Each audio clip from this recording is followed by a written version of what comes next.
Hi, I'm Brittney Ashley, your host of Breaking Norms Building Dreams, your guide through this transformative journey in both business and life. This is your place crafted for dreamers, doers, or anyone who has been told they can't. Get ready as we challenge those narratives together. You're tuning in live to the United Public Radio Network, airing on 105.3 and 107.7 FM in New Orleans. We are streaming on all the popular platforms every Monday at 3 p.m. Eastern Standard Time. Join me for a candid and thought-provoking conversation celebrating your unique journey because you are worth it. Hello, everyone. Thank you so much for tuning in today. I'm so excited to have Kiki with us. For those just listening, welcome to Breaking Norms, Building Dreams. I'm your host, Brittney Ashley. We are broadcasting live on the United Public Radio Network and the UFO Paranormal Radio Network 105.3 and 107.7 FM in New Orleans. Get ready to escape the routine and join us for the next hour as we break norms and build dreams with Kiki. I'm so excited to have you, Kiki. Thank you for having me. This is so cool to be here with you. It's been so long. I know, so long. Let me do a quick introduction, and then you can tell us more about who you are. So everyone, please meet Kiki. I've met Kiki a long time ago. I'm so excited for her to be here. She's a passionate educator with a master's in multidisciplinary leadership. Kiki spent 15 fabulous years in teaching junior high. Beyond the classroom, she's delved into life coaching and professional photography. Kiki's true purpose lies in helping others recognize and believe in their worth. Excitement resonates at Kiki's presence, a special 2024 event for girls and women. With carefully created team, she guides participants through empowering activities. The anticipated of No Girl Left Behind event grew from her expansive empowerment camp, now reaching across 3 cities in Canada. I'm so excited for you to dive in and tell us more, Kiki.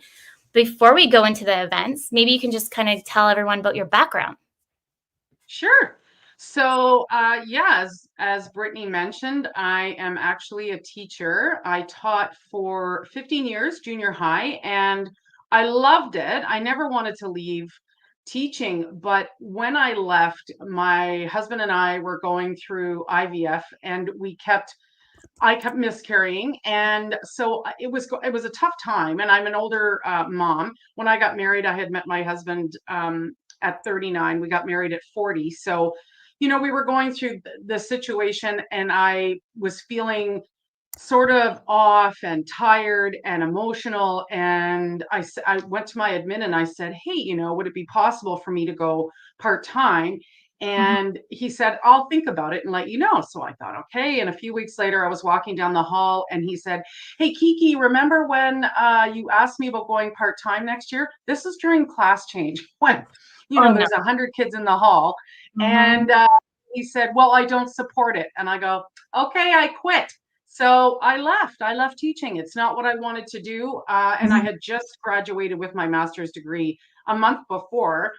And I thought, how am I going to make a difference anymore? I mean, that's the only thing I wanted to do was teach. And I had moved across the country from Ontario to Alberta to do just that. And so I was sort of at a loss. And then fast forward to 2023, and I was like, what else can I do? Or I suppose we'll go back just a few years.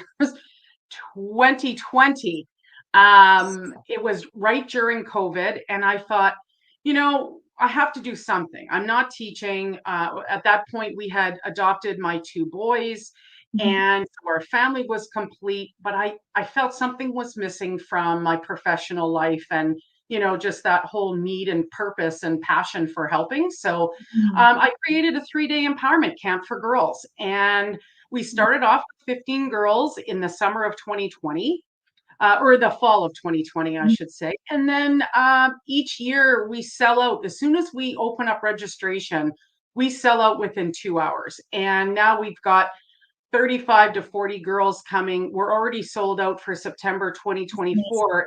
And the girls and the moms were saying, Kiki, we need more.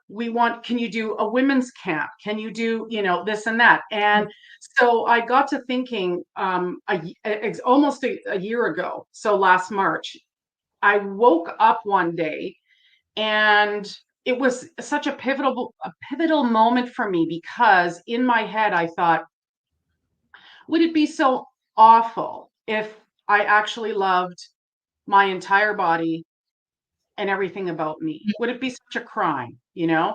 And I have dealt with feeling insecure about my body ever since I was 7, when I started gaining weight, and I've gained and lost, literally hundreds of pounds. And it was sort of like, I'm an intelligent person. Why can't I figure this out? And so it was that beating up, it was not feeling worthy, and those kinds of things. And I had carried that along from my childhood, when my mom and I had a really tough relationship. And Mhm. so when I asked myself that question, I thought, no, it wouldn't be. And it was sort of like this, it was just this epiphany, really and truly, because I thought, well, what can I do about that? How can I change how I feel, the perception that I have of myself? And it came to me that I have a really, really strong relationship with my husband. And so Mhm. I thought, if I want to create a relationship with myself, I have to employ the same sort of things that I do in my marriage in order to make that work. Yeah. And then I started going, oh, I'm going to build a relationship with myself. And then Mhm. the idea for the event came into play. I love that. Um, Thank you for sharing. I'm so excited to dig in deeper about the event. I want to back up a bit about just the general conversation of asking to go part-time with that employer. Like, that's shocking. But the thing is, that's the reality, and still in today's world of, um, we're actually going to have a guest talk about this too, about how employers can be supportive to moms in the workplace. It doesn't matter what kind of fashion, fostering, whichever, they should show up and be there for you and think of ways to be very supportive, because it's already a journey in itself. Um, so with that, sorry, there's something that just popped up here, making sure we all stay on live today. I think we're good, guys. But that's the big thing too, that I'm finding that as myself as a mom, I went through a lot of things as well, and I knew I would have to struggle with that. And I was like terrified to tell my employer that I was pregnant. Like, I just knew, like, what if I get fired? What if I do all these things? What if, like, what are the what ifs, right? And the unfortunate thing, we shouldn't have that fear when we are building a family. I don't know, Kiki, if you have some intake on that. Yeah, I think it's ridiculous that you have to tiptoe around that, because, and here's the thing, women take on so much. And this is part of the reason why we live our lives small, because you're afraid of getting pushback. And I couldn't believe it. I couldn't believe that he said, no, I don't support that. And, in our school district, unfortunately, it's not a blanket rule where you can say, look, I have seniority here. I've been teaching 15 years. I'm at the top of the pay grid. I'm an excellent teacher. I was also, the head of the LA and social department. And I was missing school because I was depressed. I didn't know what depression was. I didn't even know how it felt, because it wasn't me. And I was like, I'm constantly going back and forth to Calgary for these IVF treatments, and a third of our staff was pregnant at the time. Mhm. We had a younger staff, and not one person asked me, Kiki, are you okay? Because you're missing a lot of school. Is everything all right with you? Just wanted to check in, make sure you're like, I'd be bawling in the middle of class. I could not pull it together. And so I just, thank goodness I have a supportive husband. And like, I went home that day and I said, hey, I quit today. And he goes, okay, how come? Like, what happened? I told him, and he said, that's totally fine. But thank goodness. I mean, we were in a position where it didn't matter if I wasn't working. You know what I mean? That's not the case with the majority of people who are trying to support their family. And what if she's a single mom or whatever the case may be, right? It's not right. And so in our district, there, like I said, there wasn't like a blanket thing saying, hey, if you want to go part-time, you go part-time. It Mhm. was up to the administration at each school. Yeah. So I had to ask basically permission for him to support that. And I had gone behind the scenes. I had talked to a friend of mine who wasn't teaching, but she was going to take over the social aspect. I would continue with LA. And she's like, I'd love that. When you have two part-time teachers, you're Mhm. getting more than 100% of the work, right? And so it would have been to their benefit. And he knew this other teacher quite well too. And it Yeah. really sort of came out of left field for me to not feel that support. And I thought, when I was working at a different school, the principal had said to all of us, if you're not feeling well, Mhm. don't feel like you have to come to school, because at the end of the day, you're not getting any kind of an award or a medal for showing up. You have to look after yourself first. Mhm.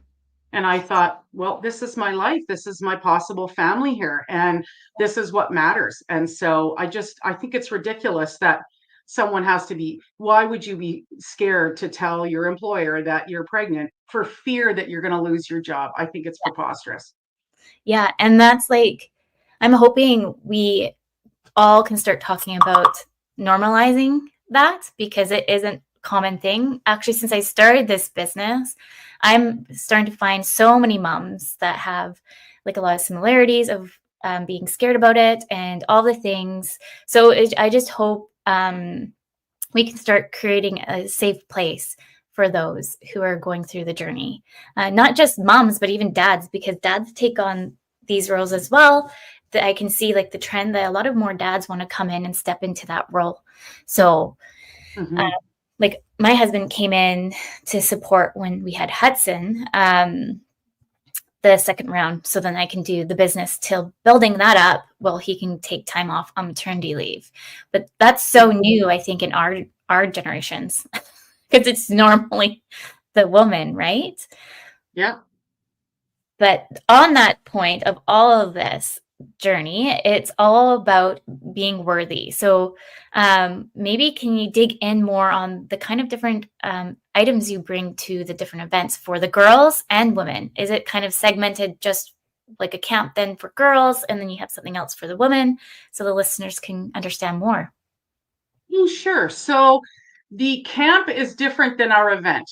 So the Mhm. camp is run over 3 days, and it's just for girls, 9 to 14, and they stay over for the weekend. And we have lots of different activities and stuff like that going on. Mhm. And I find that it's really, really powerful, because when you have like a semi smaller group of girls, we teach each other, we do role playing on how you navigate bullying and how you navigate girl friendships, because those kinds of things really are difficult for girls. Yeah. And girls are physiologically different than boys. So when a girl ends up being angry or upset with another girl, she has to look for validation. So what she does is she goes and tells 5 or 6 other people, and she says, this is what happened. So she needs that reassurance and encouragement from other people. And then it just sort of spreads. And then it just becomes this big, huge issue. And it's like, this is what you need to do in order to make it better. These are the right channels that you're going to take, because boys will just punch the snot out of each other, and then it's over with. Whereas girls will, particularly with social media, they'll get on there and they will bully, bully, bully until, you've got girls who are feeling really, really bad about themselves. And Mhm. so that's our camp. But in terms of do you want to know, can I share the event itself and the setup? Yes. Yes, sure it all. We got a while. Okay. All right. So, strap your boots on, kids. Here we go. So, okay. So basically, the event itself is held in 3 cities in Canada.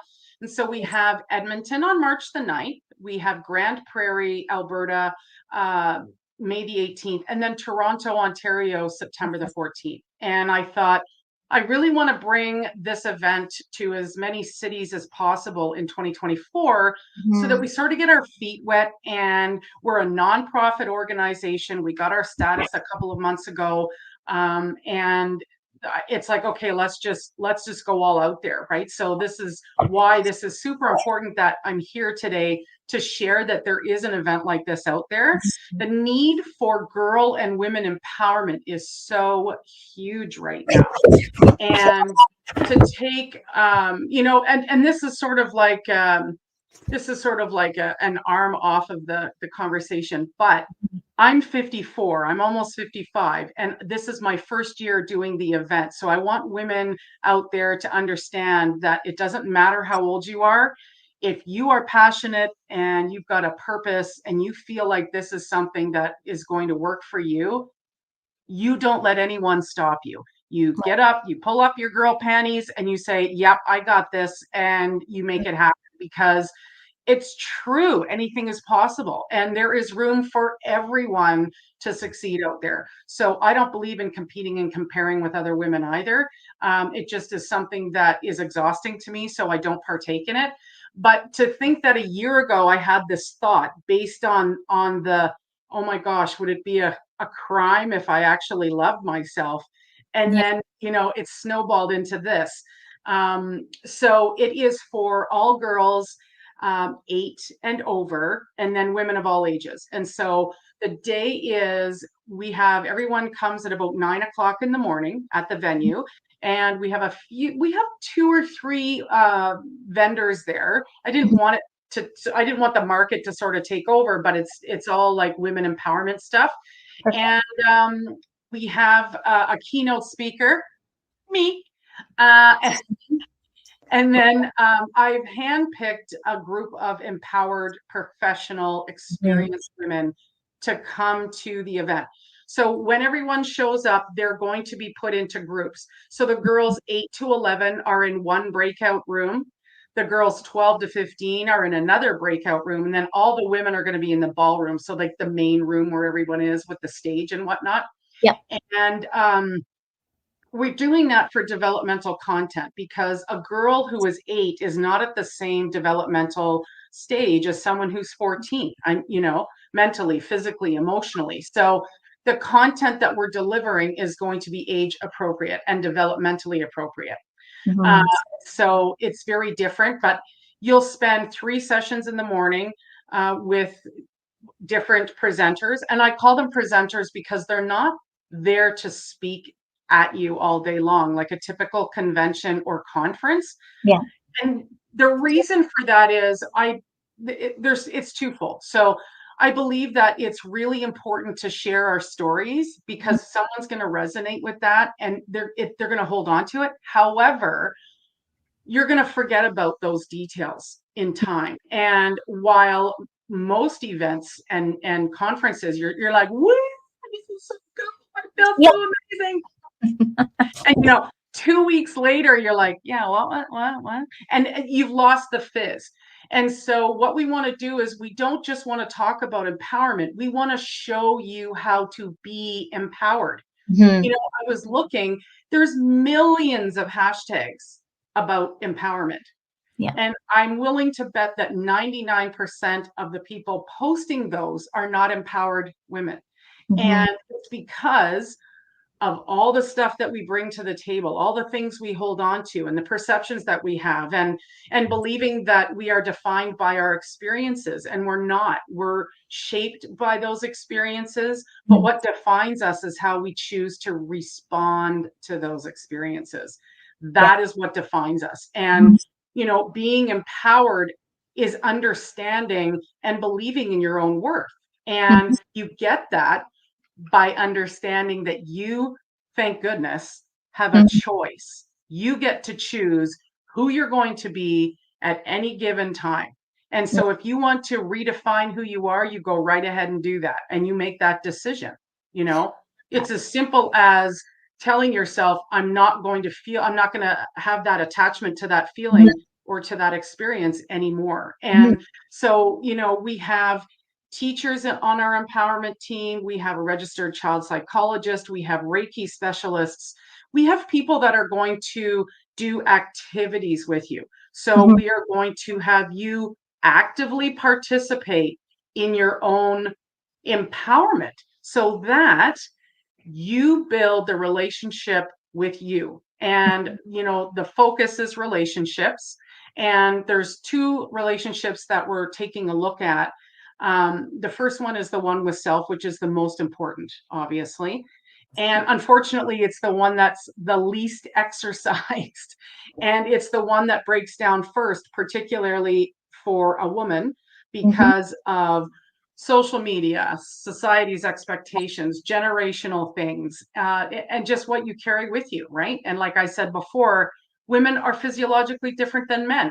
How we feel, how we respond, how we internalize things is a lot different than men. Like we tend to hold on to them, whereas men are like, I'm just going to punch your lights out and then we'll go for a beer and it's done, Yes. whereas women are going to bring that up later. Yes. And so it's this thing of that the relationship with self. And then the second relationship that we're going to investigate, research, and teach the women about is the most complicated and the most influential, which is the one between mother and daughter. And whether you can attend the event with your daughter, you can attend the event whether you have a daughter, or you can attend the event even if you don't have kids, because like I said earlier, we're segregating so that you get the experience that we want you to have, and so that you get that out of it. I love that. And I don't think I told you too much about my journey to be a coach as well. As you know, I started my business to help moms work from home. But the more I started working with the moms and the women on my team, a lot of them were just struggling with limiting beliefs, not thinking that they're worthy enough to be paired to a client or worthy enough to even execute on a project. And I was like, this is just like, I interviewed you, you're worthy. What's going on here? And so I went on this whole journey of like also self-discovery for myself, why I went into business coaching and then imposter syndrome coaching. And like, I'm still always, my next one that I want to do is resilience coaching and get trained on that and have it all combined together, because I find I can see such a mix when people are building their businesses that they feel like they're not good enough. They're scared about certain things, like things come up from the past of feeling like they're not worthy and all of the things. So I love what you're doing. I'm so excited to see. I know this is going to be so big. Your plan is to start here in Canada, but you also, I think you mentioned, want to go into the States. I know a lot of our listeners are from the States. So maybe, do you have an idea of where you might want to show up next? Well, 2024, like I say, 3 cities in Canada, because that's where we're from. But I've been talking to people. We've had so many people reach out and say, I would love to be a presenter. You've got to come to the States. And that's always been my plan. So for 2025, we are hoping to, the first place that we were thinking about was Washington. And, one of the sort of hurdles for us is the fact that every event that we do is completely sponsored. So right now, we have to reach out to possible people who would be interested in sponsoring the event. Each event is tens and tens of thousands of dollars. So we have to make sure that we've got all those covered. And being from Canada, I don't know as many people in the States where it's going to be like, oh, okay, yes, we can believe in this event. And so it is a matter of doing things like this with you, and to let people know that we do exist, because it is so. What happened here? Can you still hear me, hun? I can. Yeah. Let's see if I just, technical difficulties. Da, da, da, da, da, da. La, da, da, da, da, da, da. You, do, do. But a That's live right. show, hey? Hi, everyone. Here I am. Almost. No worries. What I was going to say, really makes you stay on your feet when things like this go awry. Like, oopsie poopsie, what's happening? Do you know what I can do on my end? Do you know what? I've never seen this. I'm selecting buttons, but it won't let me. Nope, you're back. That works. There Hi, you go. how are you? There we go. I I just just one I just button. went for a coffee. I'm back. Just went to Starbucks. Okay. So the thing is, we absolutely want to bring it to the States because Yes. this is not something, that only exists in one area, No. right? North America is huge. Mhm. We want to make sure that people leave our event understanding what it means to be empowered. So, like going back to the day itself, you arrive, you got the keynote speaker, you have 3 sessions in the morning, a buffet lunch, Mhm. 3 sessions in the afternoon, a buffet supper, and then we have a dance Nice. party to finish off the day. And so Cool. our hope is that you have the skills and the tools to understand and know what it means to empower yourself. Because if you create a really strong relationship with yourself, Mhm. you've got that foundation. It's very much like a house. I mean, my next door neighbor's house burned down to the ground. Oh, The no. only thing left was the foundation. And Yeah. so then you build on that, right?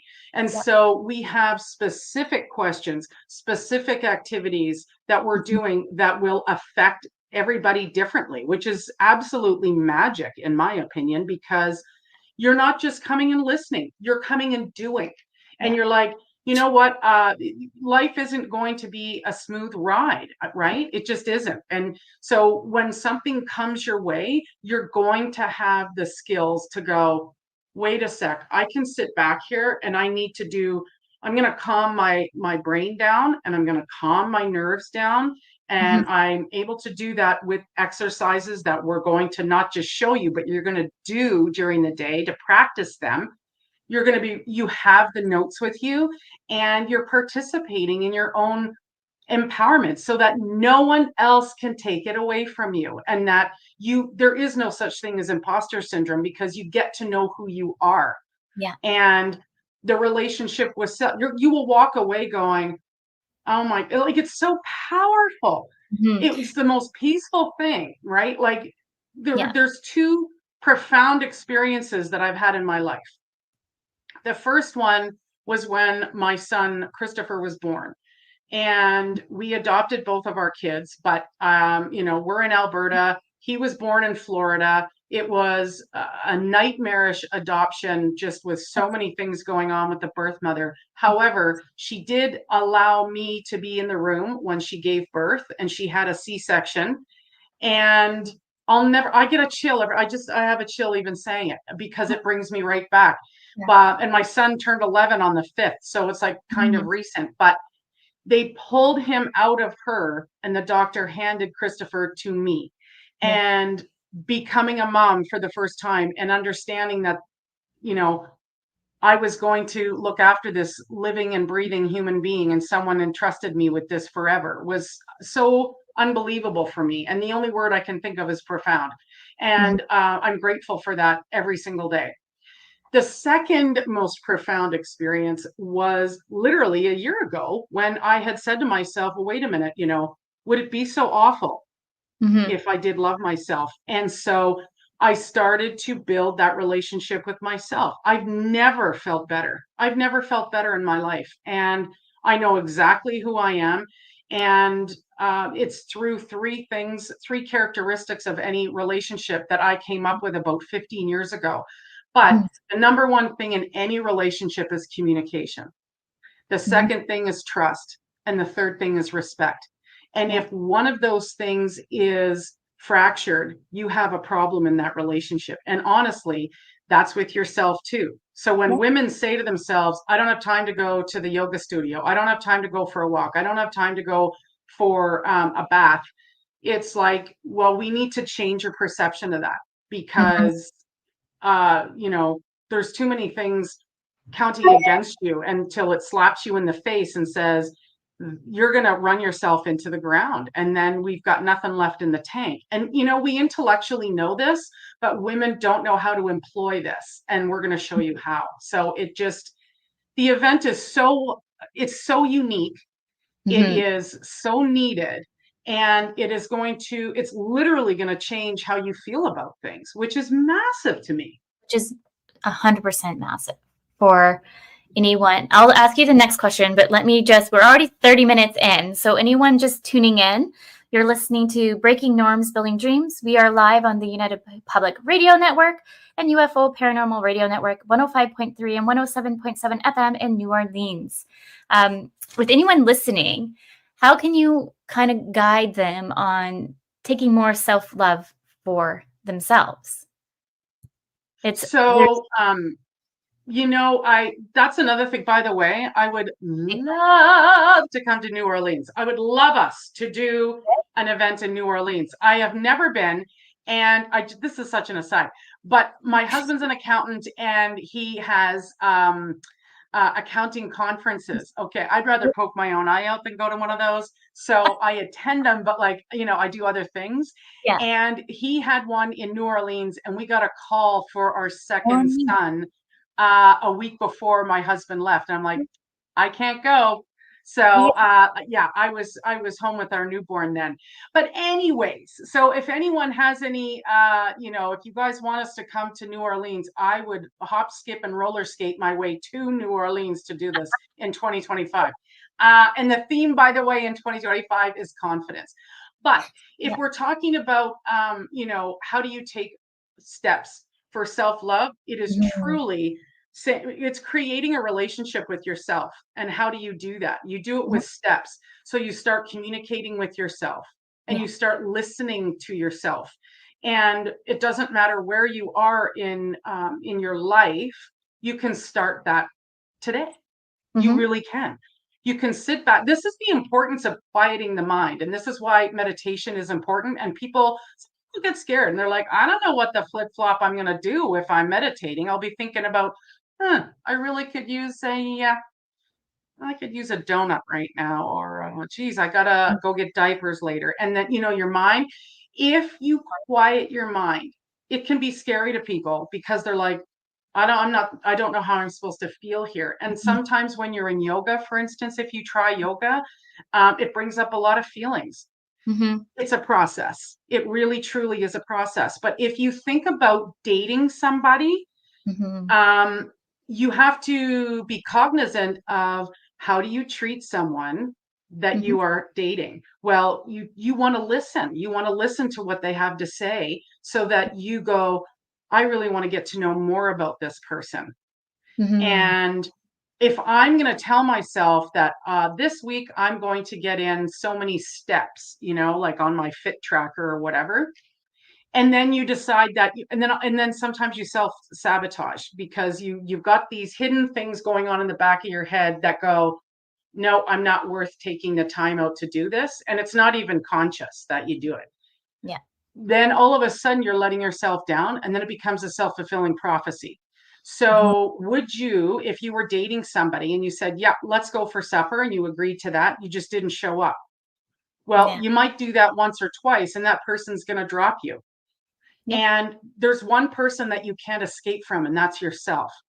And at the end of the day, throughout the day, the best friend you have in your back pocket is also you. And so if you learn, I need to spend more time thinking about these particular things, then, and these are all things that we do at the event, and we have after support too, right? So you're leaving with all of this information.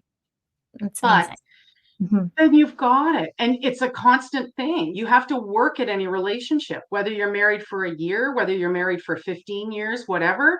It's that constant evolving because you as a person are evolving. You're learning about yourself. How exciting is this? It's so cool. And it's like when you're going out on your first date, you get the little butterflies in your stomach and you're like, this is going to be fun. I got to be on my best behavior. Is hair number 14 out of place? You want to make sure that when you're dating yourself, you listen and you talk. Self-talk is massive because when I was talking before about like girls and trying to validate their feelings and with situations, of course you want support from your friends and family. Absolutely. We all need that. We're human beings, and we're hardwired for socialization. But if you're going to make a decision, at the end of the day, it's you who makes that decision. You may have some influence from somewhere, but you get to choose. Mhm. You are empowered. That's, Mhm. you make the decision, you know? And so you get to choose who you're going to be. You get to choose if you're going to talk about women behind their back. You get to choose if you're going to look at a woman in a bathing suit and judge her. Mhm. You do. Yep. And that you know, and we talk about relationships, you know, the dynamic of women relationships too, Mhm. and how there's lots of business coaches out there. There's an example, and people just are popping up going, yeah, I'm a business coach, I can coach. And it's a very difficult profession to be in, number one, because there's not a lot of guidelines, and anyone and their Tweety bird can show up and go, I'm a business coach. And it's sort of like, no, you need to have some experience. You need to have some education on that so that you're an effective business coach, because you will fail. And then you'll think, oh, I guess, you know, this is something that, and then that's when you get the imposter syndrome, because you really haven't, you're not up to code with what you need to do. It's like going Mhm. into an interview ill prepared. You Yeah. go in there prepared. So when you're dating yourself, you get to you get to figure out, what is it that I want to do? Am I a yoga person? Am I someone who needs fresh air? Am I someone who needs to go for a drive? That's what you get to learn about yourself, because so often women are lost Mhm. in the day-to-day life, the minutia of what is going on, whether you're a mother or not.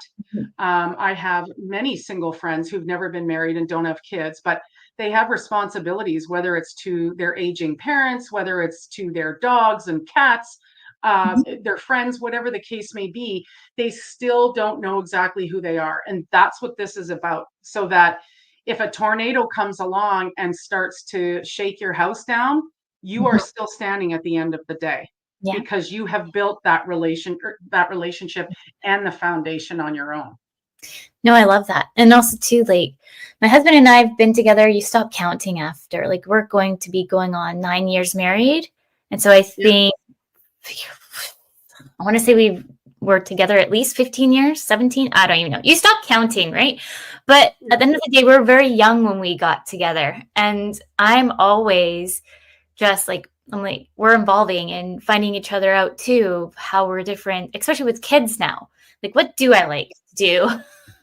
Because you put the kids first, or sometimes forget to go on like those dates, but those are very important. So trying to like, I don't know, Kiki, I like to take a step back and one, try to give myself grace and give everybody else grace, and ask more curious questions than just assume, because we just don't know what's going on behind closed doors. And I Yeah. feel like we're very sometimes we a lot of people just go right into judgment mode, where let's try to change the mind frame of, oh, you couldn't drop the kid off. I'm just using this as an example. Why couldn't you drop the kid off at this time? Instead of going right into aggression mode of, you Yeah. should have been here at 8. Why are you That's not communication, right? And here? so how you're communicating has to do with respect as well. Mhm. Yes. Is that a respectful way to be speaking to my life partner? And my, you know, you give, everyone gets frustrated, and kids, and you think about going on date nights, but you're so tired. It's like, okay, so date night means the two kids are in bed, I got my flip-flops on and my cozies, we're going to sit on the couch and watch a movie, and we're going to be closer than 5 feet away from each other. Yes. And it's that, you know, sometimes I call it a sleepover too. And so we'll be lying in bed, and I'll be like, you want to have a sleepover? And it just is like, tell me about what's going on. Tell me about how you're Mhm. feeling, you know, and those things. And there's never any question about how I'm feeling about anything, Mhm. because we have those conversations. And with IVF and adoption, you have to Yes. have a lot of very, very difficult, Mhm. hard conversations. And Mhm. so you go through the human experience together. Yeah. And so it's just one of those things that you have to be aware of. And so if I'm short tempered that day, Neil will say, "Hey, pull it together." You know, he will Mhm. tune me in, and I'll be like, "Oh, I didn't realize I was being, you know, snappy. I'm sorry about that. Yeah, I did not mean that, you know? And when it comes to communicating too, how do you communicate your fears and your anger and your, your frustration as opposed to them? And if they're ticked off with you, how do they want to approach that? And you have to come together, Yeah. right? So it's that, like Neil is somebody who needs to know that everything's okay. We got to figure it out. So we don't go to bed angry at each other. And I need some space. So it's like, I'm going to have to hurt you. So Yeah. you're going to need to walk away while you still have legs that work. Come back to me in 15 minutes, Mhm. and then he'll come back. And I'll be like, okay, That's I'm calm now. And then we kind of figure it out. You know what I mean? And it's not always easy, but these are conversations you have to have with yourself too. Why am I acting this way? Why do I feel this way? exactly. And when you said that women jump into judgment mode, Mhm. that is generational. That's a pattern, and I don't believe it's women's fault. I think it has just been something that's been expected of us to do. And so we immediately look at it that way. And so it's practice. We can Mhm. do it. We can stop doing that by practicing. And an example would be miscarriage. Okay. So what makes me different than someone else who like I miscarried 4 times, and we're like, okay, well, our hands are up in the air. We're going to adopt. I'm adopted. And so I had no qualms about it. But I've talked to people who miscarried and went through IVF, and they're like, I would never adopt because that's not really my child. That's Mhm. not how I see it. And so that defines who they are and how and where they're at with that it Mhm. doesn't matter to me. Yes. What matters to me is what matters to me. Exactly. And I had a friend who she's got 3 kids now, and she thinks very linearly. And Mhm. she's a very successful lawyer in Toronto, and so is her husband. And they're so logical the way they think. And so I was like, oh, how are the kids and da da da. And this is years ago, but it was like, oh, my wife had 2 miscarriages before we had the second one. And I said, oh my gosh, I'm so sorry. And he goes, oh yeah, no big deal. Like we'll have another too. That was their take on it. Whereas I have another friend who years and years ago, they were trying to have a baby and she miscarried once, and they said, that's it. We don't have the heart to do this anymore. They didn't want to adopt, and they're in their 60s without kids, and that's what they wanted to do. So Mhm. you can't and you shouldn't take on someone else's decision to do something. You know what I mean? So Yeah. women are really, really quick to do that. And so it has to be a mindful thing not to do that. And if you are so focused on creating this exciting, phenomenal relationship with Mhm. you, the most unique person in your own life, Mhm. you don't have time to look at somebody else and go, oh my God, I would never feed that to my kid. Who Mhm. cares? Yep. Who cares? You know? And I think like me as I've been evolving, and I had this conversation with my friend of like, this show is actually part of me, of my journey, for me to kind of state things that I don't like to state about. I usually keep quiet. I'm soft spoken, don't want to talk about it or ruffle the feathers, give or take. But I've seen like in the last few shows, I would say things. I'm like, oh, usually I wouldn't say that kind of stuff.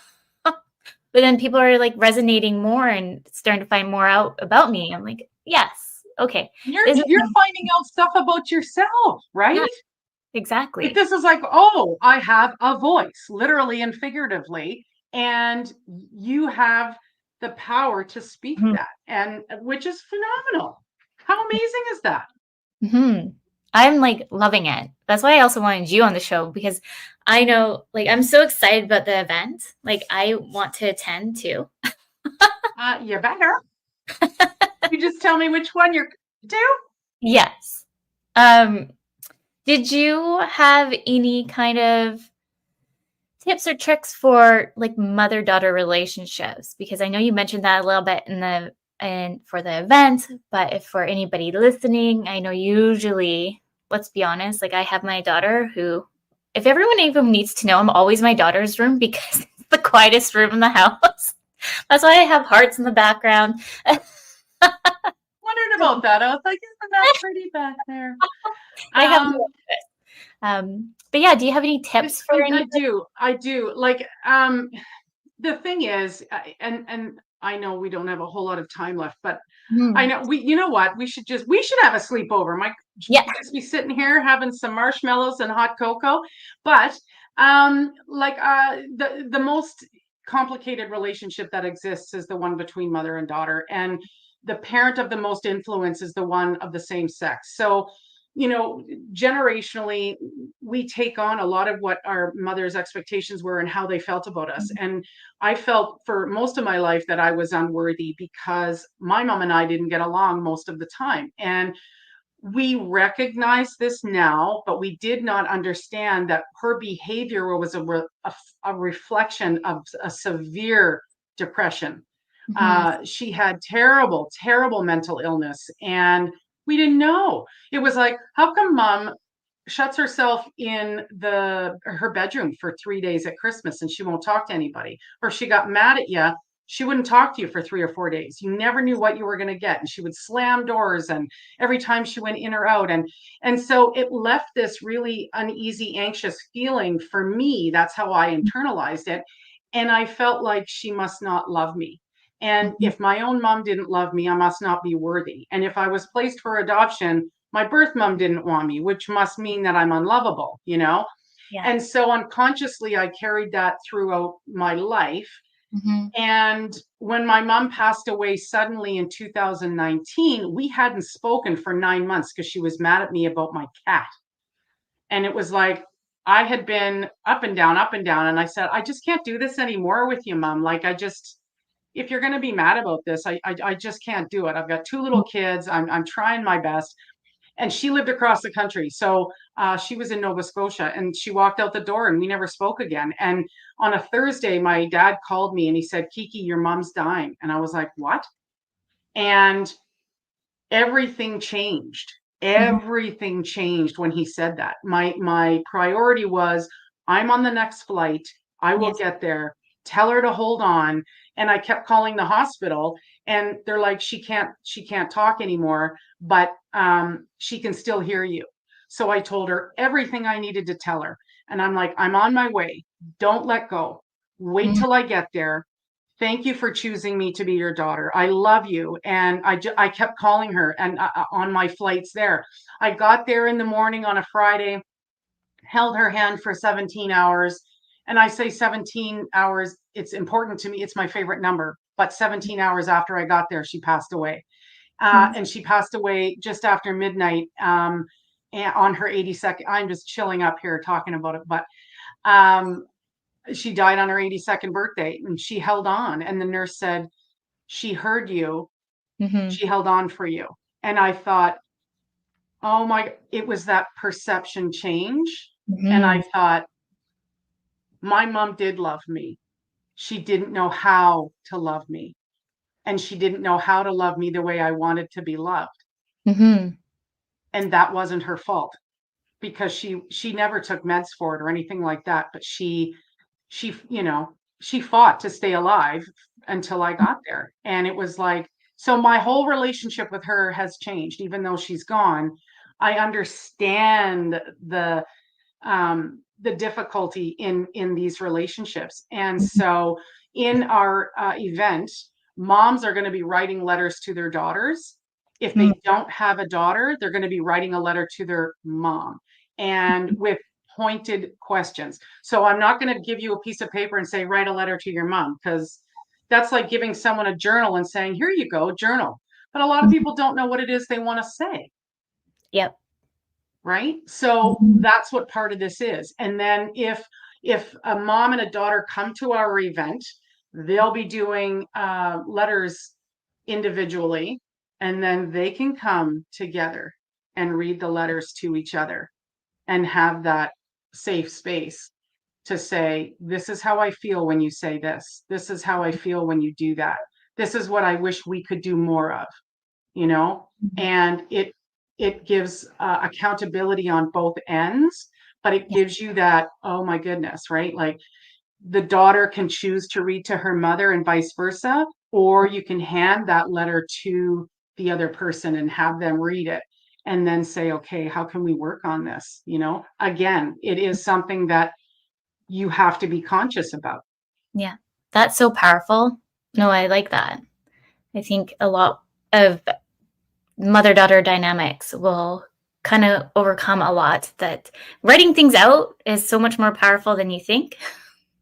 But Oh, you have to huge. figure out how to do it, Yeah. because I used to journal a long time ago when I was younger, and just trying to even think of like how to even start doing it. Now I'm like, oh my goodness.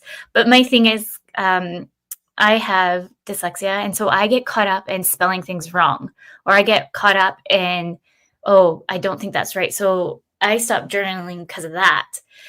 I don't. Okay. So finding like what might work better. I'm just saying for myself would be like maybe like a voice journal, more or less, I was right? just going to suggest that. And Right? also to let you know, um, your journal is you, and there's no judgment there. Mm-hmm. So allow yourself, Brittney, the grace to make a spelling error and not beat yourself up about it, Mm-hmm. you know?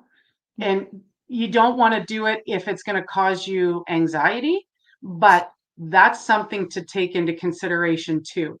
And Mm-hmm. just be like, it's okay if I have a spelling error, and it's okay if I didn't see that, because this is me, and that's okay.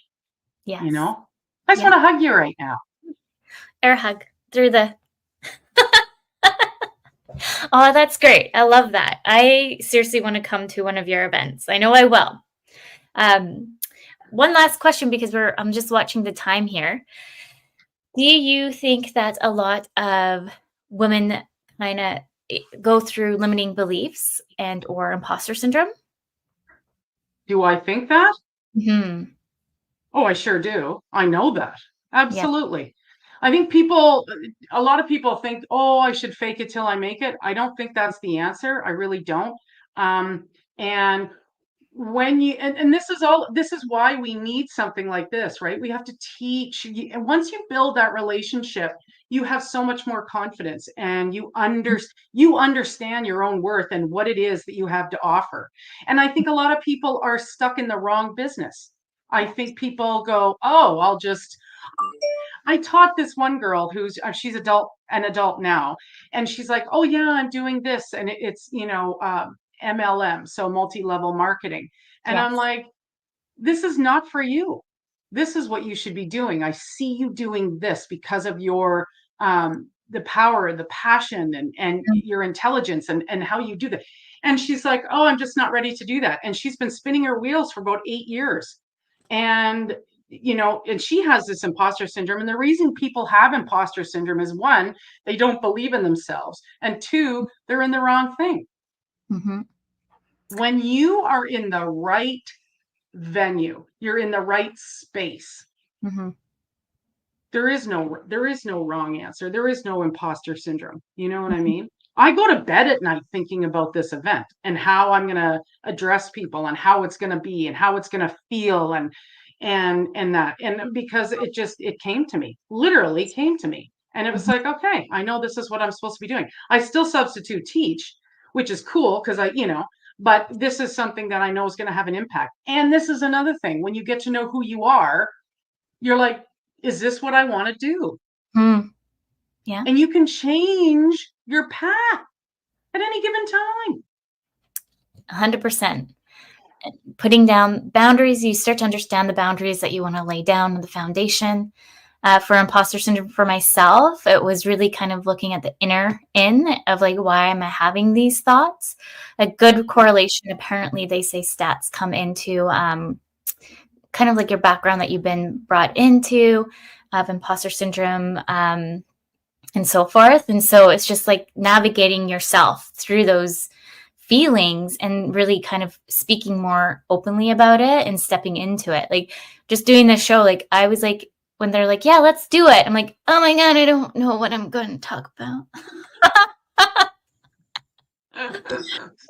Why am I going to do this? But that's like me, though. I push myself out of the boundaries because I'm so passionate to build something of telling everyone that they are worthy of whatever they want to do, whatever passion, That's right. dream, they're capable of doing it. Yeah, absolutely. And if you believe that yourself, Mhm. if you learn how to do that, then it's like someone going, like, do you think you have somebody else telling you that you can do that and I believe in you, and that's great. Mhm. But at the end of the day, if you don't believe it yourself, it's not going to work. No, exactly. And that's like the part of my passion that shows up. It's I'm so determined to do this. I'm going to let go of that fear and step into it and just Good for enjoy you. the ride. Yeah, good for you. Take the bull by the horns and run with it. I love that. That's Yeah. huge. That's huge. Yeah. Well, thank you, Kiki. We're almost at time. So thank you for everyone who tuned into the show. Thank you for everyone in the chat room, the United Public Radio Network and UFO Paranormal Radio Network. So next week, come join Nadine and I. Nadine's coming back, and we are talking about parenthood and career transitions. So with that, until next week, remember your journey is unique and your worth is unquestionable. Thank you so much, Kiki. Oh, thank you, Brittney. And thanks everyone for tuning in.